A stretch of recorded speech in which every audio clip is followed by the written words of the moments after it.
Écoutez, j'aimerais je vous souhaite la bienvenue au NT2, je souhaite la bienvenue aussi à Jerome Fletcher. C'est la deuxième conférence de l'après-midi. Dans un premier temps, nous avions J.R. Carpenter qui parlait dans le cadre de la traversée de ses propres œuvres et de son travail en littérature électronique. Et on était très content aussi de pouvoir inviter par la suite, dans un moment d'une deuxième conférence, cette fois-ci au NT2 plutôt qu'à la traversée, Jerome Fletcher, qui est chercheur, écrivain et performeur à Falmouth, on dit quoi, Falmouth yeah. University en Grande-Bretagne. Jerome Fletcher donc, est professeur agrégé en écriture de la performance dans cette université au Royaume-Uni. Ses recherches portent sur les relations entre le texte numérique et la performativité. Comme écrivain, il a publié 7 livres et son travail a été traduit en 8 langues. Il a également fait un certain nombre de livres d'artistes et de textes expérimentaux. C'est un peu de ceci dont il nous parlera aujourd'hui. Ses œuvres de performance sont collaboratives et multimodales, alliant la voix en direct et le son à la projection à la génération de textes numériques. Il a performé au Barbican de Londres, au Kunsthalle de Vienne, au Kunsthaus de Bregenz, à la Leo Koenig Gallery de New York, ainsi qu'à Naples, Moscou, Paris, Barcelone, Prague et Montréal. Ouais. Sa dernière œuvre, The Fetch, a été performée au Centre Pompidou de Paris en septembre 2013. Donc, ce soir, il va nous parler de Performing Bilingualism, donc une conférence qu'on imagine sur les langues. Voilà. En genre. Merci beaucoup Bertrand, merci beaucoup Alice et Daniel et tous. D'abord, il faut m'excuser, je vais parler en anglais, je vais lire plutôt en anglais. En fait, dans un contexte académique, je ne suis pas assez à l'aise dans la langue française, mais à la fin, je ferai de mon mieux pour répondre à des questions en français. Okay. So this paper is actually co-written between myself and Caden Lovelace, who is a programmer I work with regularly. He wasn't actually involved in the production of the particular work that I'm going to show you, but he is involved in a project to translate the particular technology of this piece from Java into processing. So the paper's in 2 halves, effectively. In the first half, I'm going to talk about the work itself, and I'm going to show you, you'll see the work, but what you will be seeing is a video screen capture of a performance of the work. So in effect, it's a documentation of a performance. It's not the work itself. And then in the second half, it's more taken up with Caden's reflections on this process of translating the code from one software to another, to get the question of what exactly is being translated here. Okay, so I hope that's clear. The main argument that I want to present here is simply that digital literature in general, that digital literature in general, and this work in particular, is profoundly performative. I think there should be quite a lot of links between the way JR was talking about her work earlier this afternoon and the kinds of things that I'm going to be talking about now, particularly around this notion of performance and the role of performance in relation to digital text. The movement between languages of this piece, because it's a bilingual piece, is an important aspect of this performativity. Or, to turn the proposition around, that translation in general is highly performative writing practice, and that this performativity is enhanced and amplified in the context of digital literature. Okay, I want to begin with a quote from Gayatri Chakravorty Spivak, her Politics of Translation. And there she writes, "One of the ways to get around the confines of one's identity is to work at someone else's title, as one works with language that belongs to many others. It is a simple miming of the responsibility to the trace of the other in the self. As I'm considering the idea of the relationship between performance and translation here, one thing I was going to begin with is a use of the word translation. One of its earliest usages in English is closely associated with the body.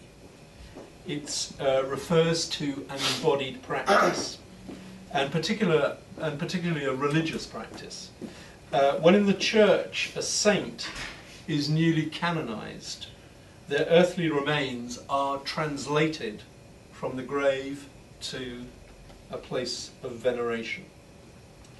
And in this sense, I don't know whether the word traduire in French is ever used in this sense, but certainly in English it has this very specific early usage in a religious context.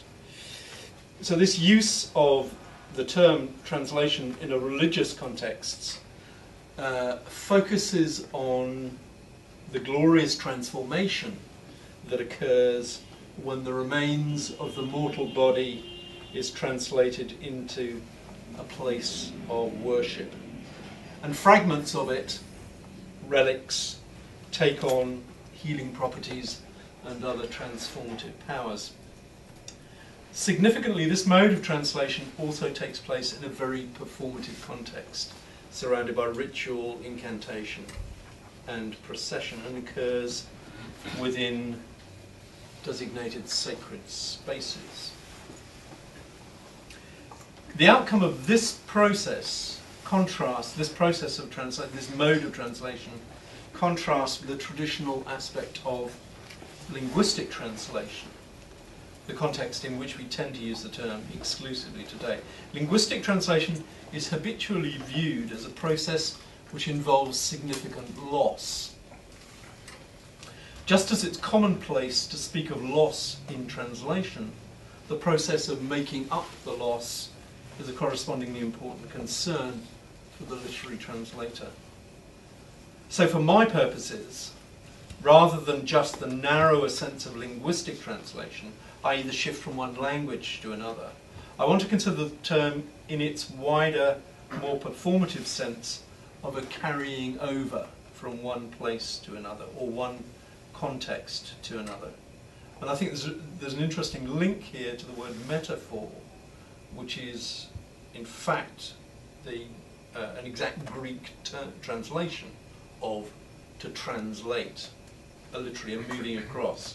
De Certeau talks about the transit system, the public transit system in Athens is called metaphora, and De Certeau was delighted with the idea of people moving around in metaphors throughout Athens. So, and alongside this, I want to interrogate this dynamic, the tension around this question of loss and gain, or regain in translation, in relation to this particular digital text project of mine. The major question that both of these approaches raises is whether translation is fundamentally an exercise in the elegiac. And the relevance of this question will become apparent at the end of this paper. So what I'm going to do is set this I'm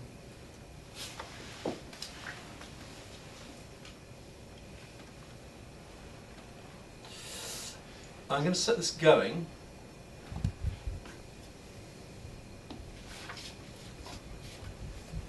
So it's going to work.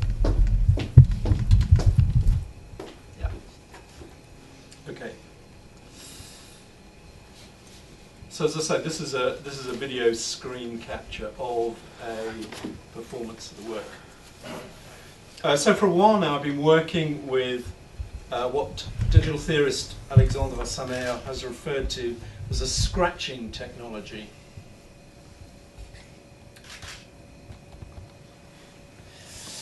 Where the cursor is used as a tool for erasure.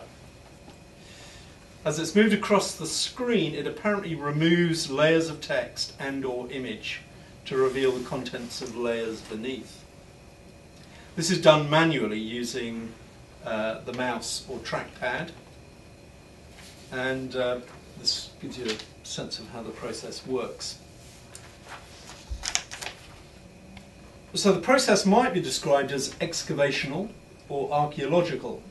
And again, it's interesting that J.R. was referring very much to Foucault's archaeology of knowledge earlier, which in itself refers to archaeology in itself refers to a process of unearthing that which has been concealed or recovering something that has been lost, in the same way that the sanctified body is unearthed and displayed after translation. Something has to have been covered over in order to work one's way down to some sort of originary level. At least this is the layman's view of the process. The archaeologist's view is more nuanced. For them, the aim is not to arrive at an originary level, but to display a cleft of historical time such that different layers of history are displayed simultaneously and in relation to each other. And indeed, this is what the digital process of this piece achieves. As layers are progressively unearthed, fragments of previous layers remain on the screen as testimony to the temporality and the performativity of the digital reading process. However, the exact nature of the technology is not so straightforward. It's never clear if excavation is really how the process functions at all, or if in fact this is a process of accretion. Are layers being stripped away or erased or overwritten, rather in the manner of a palimpsest? And this is another aspect of the dynamics of loss and gain in operation. So the works which I developed initially using this technique were text and image pieces. And when I came to thinking about composing a purely text piece, I decided to work with found text rather than original composition, partly because in performance this technology of scratching or erasure is capable of altering language so radically that questions of attribution become problematic to the point of irrelevance. And again, this was something that emerged from JR's talk earlier. Where is the authorship in these pieces? In addition, I wanted to create a bilingual or maybe even a plurilingual work to see how successfully the technology might actually break down the barriers between languages. The found text I eventually chose to work with emerged from a chance encounter with a set of titles from the first volume of Michel Léris's multi-volume autobiography, La Règle du Jeu. This volume is subtitled in French, Bifure, translated into English by Lydia Davis as Scratches.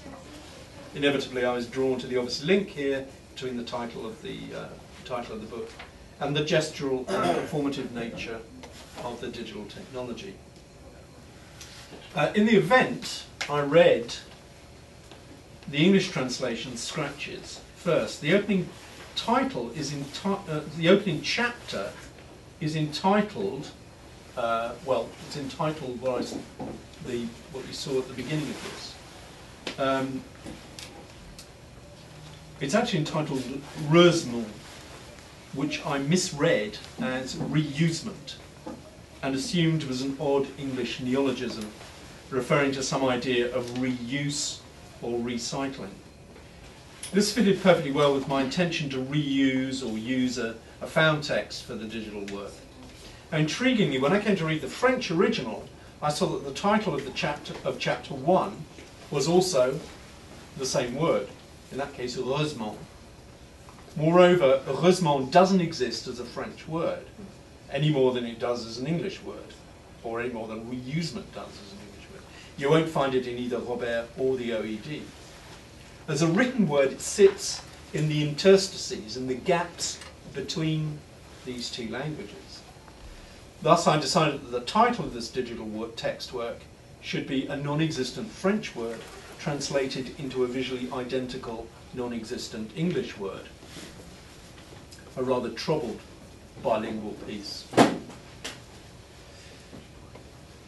There's more to be said about this title, however. First, as is clear, in its written form, it can exist as French and English simultaneously. When speaking the word, however, or rather when translating the word from the written into the spoken language, you have to make a choice about which language it is going to inhabit. This is a bit like opening the box which contains Schrödinger's cat. Written, the word remains both French and English. Spoken, you have to make a choice about its linguistic status. You have to come down on one side of the channel or the other. Again, we are dealing here with loss and gain. In asserting its Frenchness in speak, the title loses its Englishness, and vice versa. But it cannot be spoken in English and French simultaneously.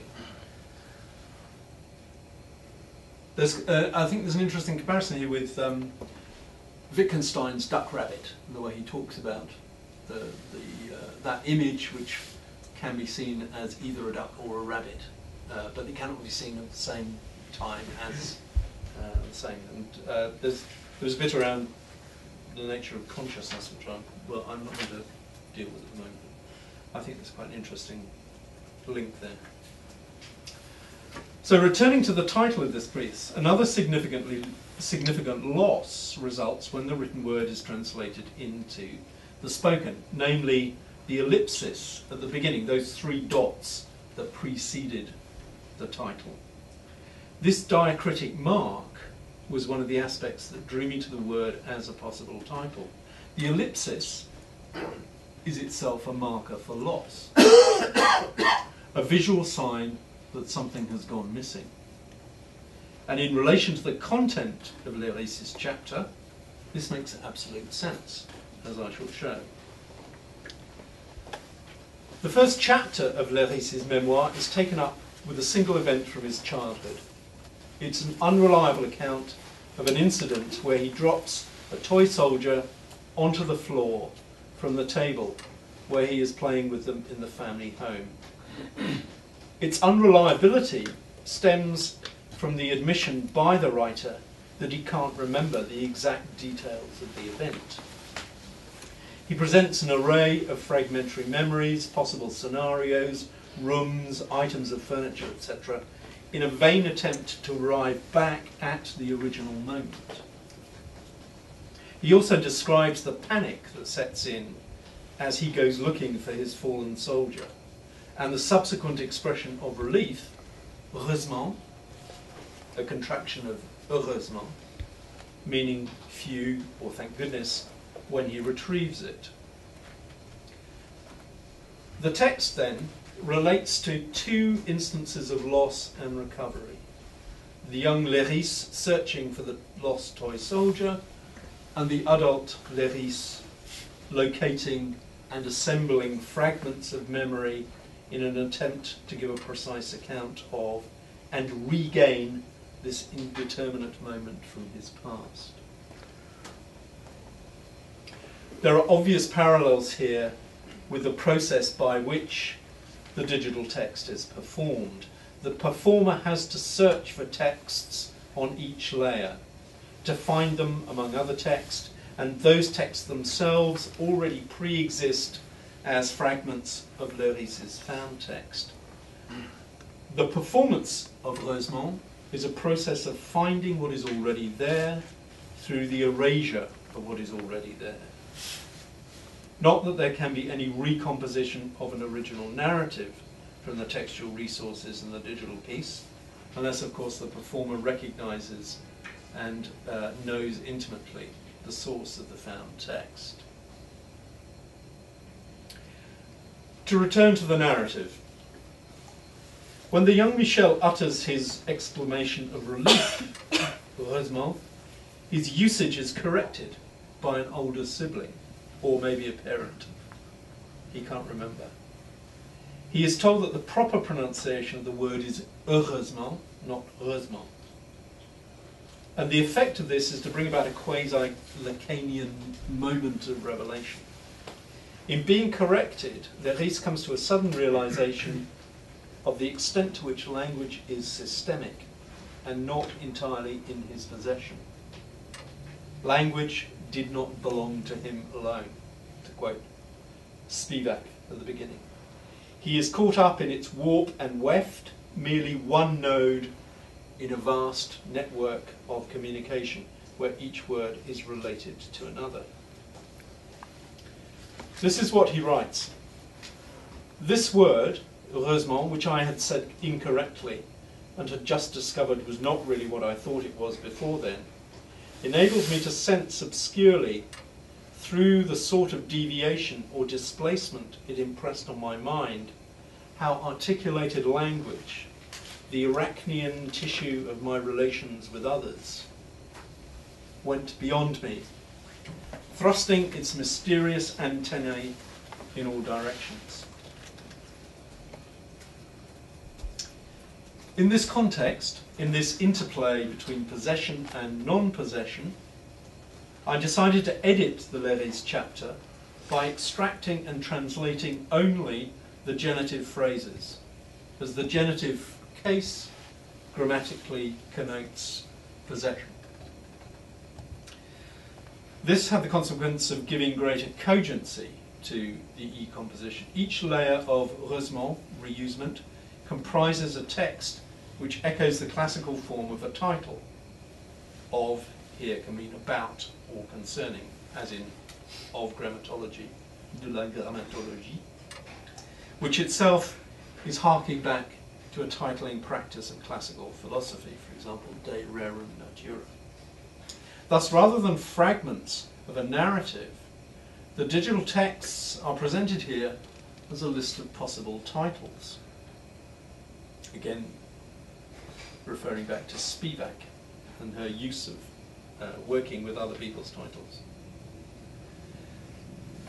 In sum, the primary compositional strategy of this digital piece became the use or reuse of found text in a source language and a target language, all of which is taken from that first chapter of Leris's autobiography, with its implication of recycling and reworking with, again to quote Spivak, the language that belongs to many others. By this stage then, I had settled on the bilingual text I wanted to use. The next stage involved another mode of translation, the translation from page to screen. The printed text needed to be translated to a digital environment, in this case as a series of JPEGs, which are of course image files. One could argue that in effect this means that the piece is not a digital text piece at all, but a digital image piece. Although an exhaustive discussion of the ontological status of a word compared to the image of a word is beyond the scope of this paper. Does it make sense to say that the text was translated from words to an image, to a series of images of words, for example?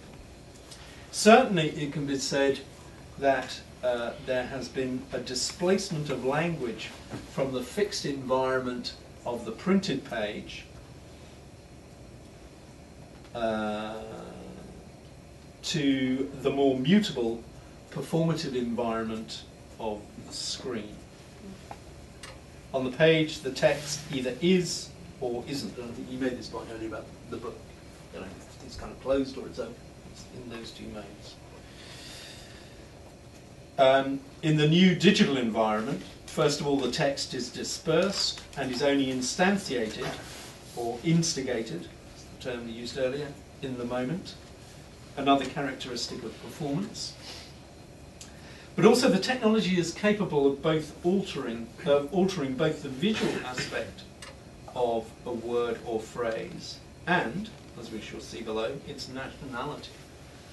In other words, the language of the digital piece is translated from a fixed and predictable print environment to one where its semantic, syntactic, and even geographic boundaries are highly unstable and porous.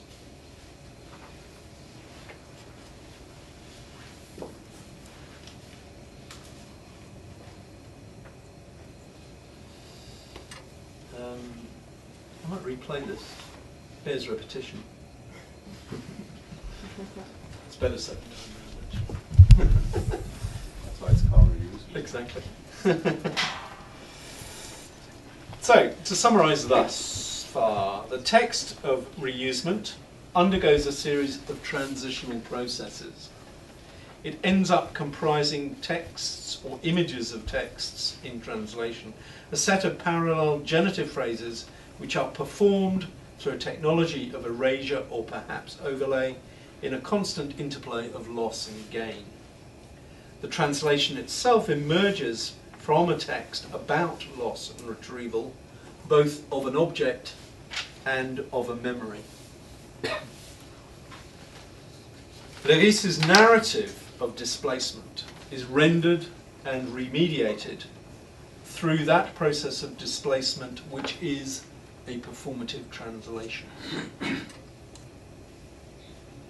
It seems to me that here we get to the heart of the limitations of thinking of translation simply as a shift from one language to another when dealing with the digital. Due to the technology involved here, the text is sufficiently unstable at every moment to open up not just bilingualism or the possibility of bilingualism, but all sorts of possibilities for plurilingualism.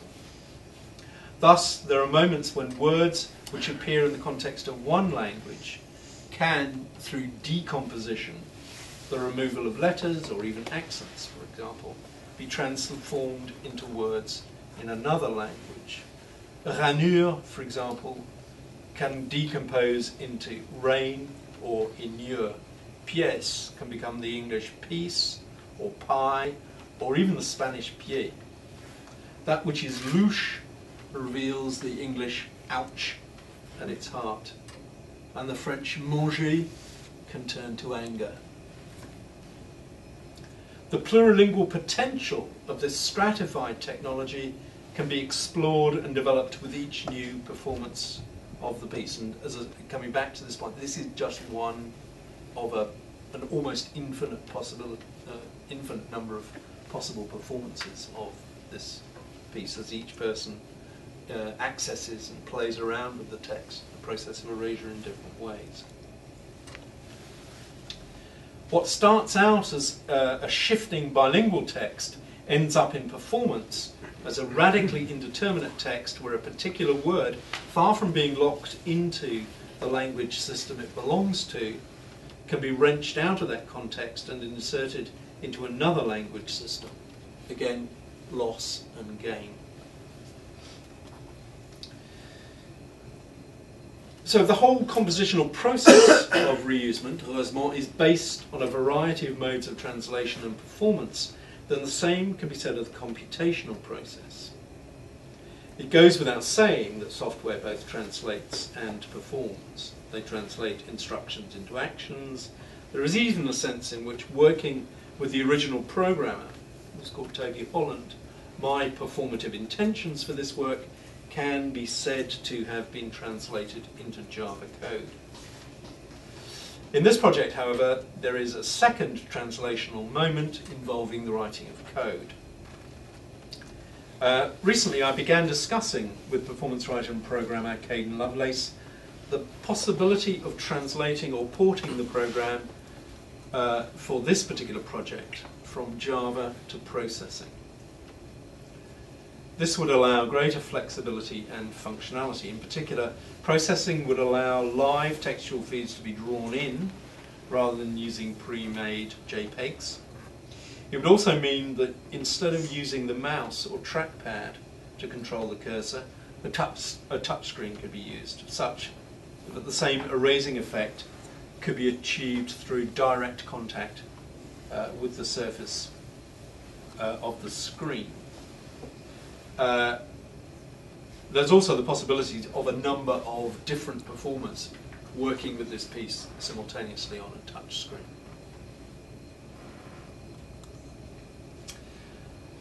At the same time, there are losses to be considered, especially in relation to levels of control and the extent to which software can be used by other writers. And one of the things about this piece is that it is, once you get hold of the file, it's very easy to make your own work from it, whereas in processing I think it would be more difficult. The proposed rewriting of the code has prompted a number of reflections on this process from Caden Lovelace as he works on the task.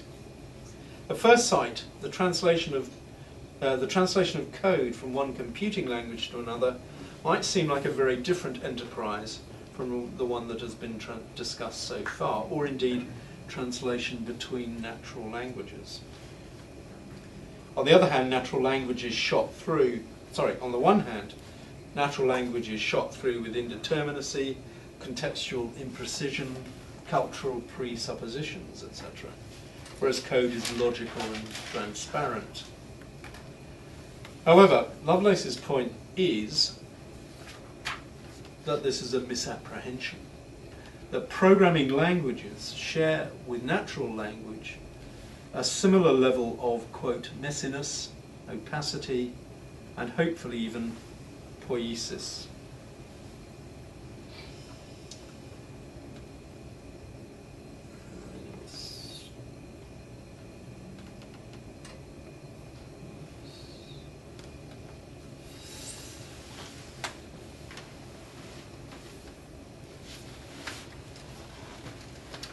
Okay, so this first step in shifting or recontextualizing, relocating, translating Reusement from Java to processing was for Caden Lovelace to look at the original jar files, and this was his response.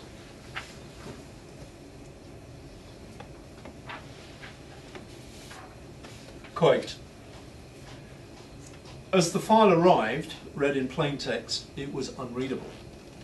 This might seem disingenuous, considering that it was, quote, written in a language that had taken years to design, Java bytecode. But unreadable it was, even by those who invented the language. It could not be read any more than I can read German simply by knowing all of the letters involved. This was a text that was to be directly performed without being read, a script bypassing reading. It was by interrogating the performance that the translation was to occur.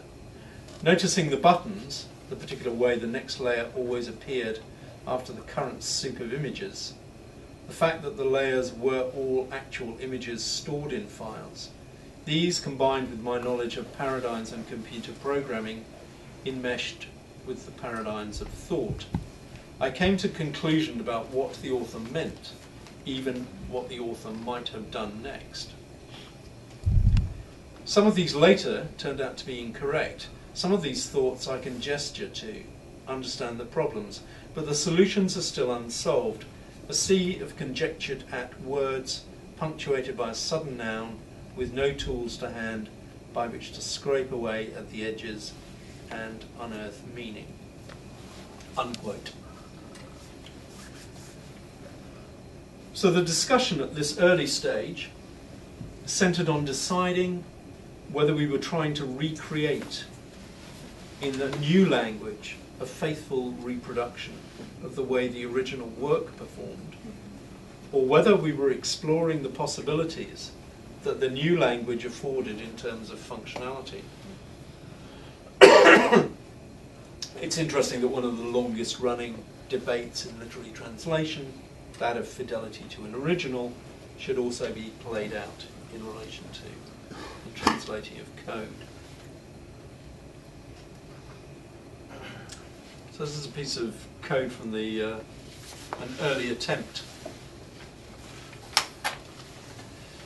And he writes, quote, "This was the most literal translation, an attempt to reproduce what the original Java applet was doing exactly as possible. As is more or less inevitable, this version was clumsy and even flawed compared to the original. Added to the mix was the fact that while I was using the same programming language as the original author did, Java, I was using an extended version of it called processing. Creating even further problems was that I wasn't fluent in Java by any means, nor particularly fluent in processing, I had to rely on my general understanding of computer languages. In the same way, it's often easy to recognize, for example, the kind of English, in the same way that it's often easy to recognize, for example, the kind of English that native French speakers speak, it is often easy to recognize when a programmer accustomed to one language writes in another. The syntax of the preferred language is also translated into a, quote, foreign language, resulting in strange structures and operations that to a fluent coder look bizarre, unquote. So this next version of the code produced some unexpected results. The text fragmented very quickly to such an extent that it became illegible, i.e. unrecognizable as language, after 2 or 3 layers. However, it did create some very striking visual patterns. This version of the work went from a text piece to a digital art piece through the process of translation.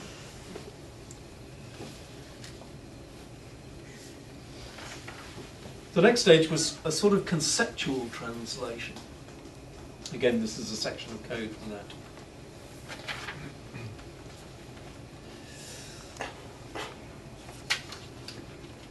Caden Lovelace writes, quote, having written a more or less adequate translation, we turned to an even earlier version of the applet as it was originally conceived. This original prehistoric translation had been a lossy one, i.e. one that had involved a great deal of loss.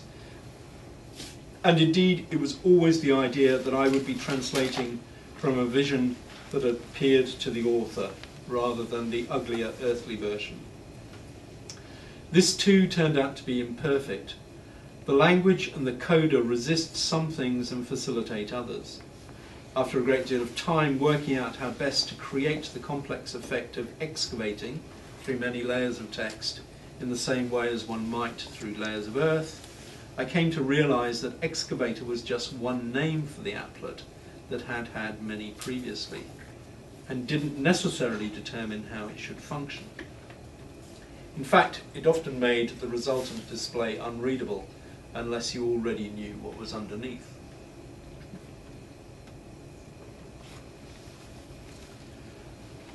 The next version was referred to as the recurring translation, and this is what he writes about it. Quote, now, when I think about the code, I feel a sense of dread I find peculiar to computer programming, the sense of the rotting of the code, of its slow mortality, as in the degradation of magnetic tape. When I open it up, I feel a glimpse of what I felt when receiving the existing applet for the first time, a sense of incomprehension, faced with many declarations, but only half remembrances of their purpose. The truth is, I have forgotten a lot of what I was writing about. There are snippets of English lying around trying to remind me, but it's no good. I will have to translate again. I will have to read it as a script, along with an imagined performance, to work out what is happening.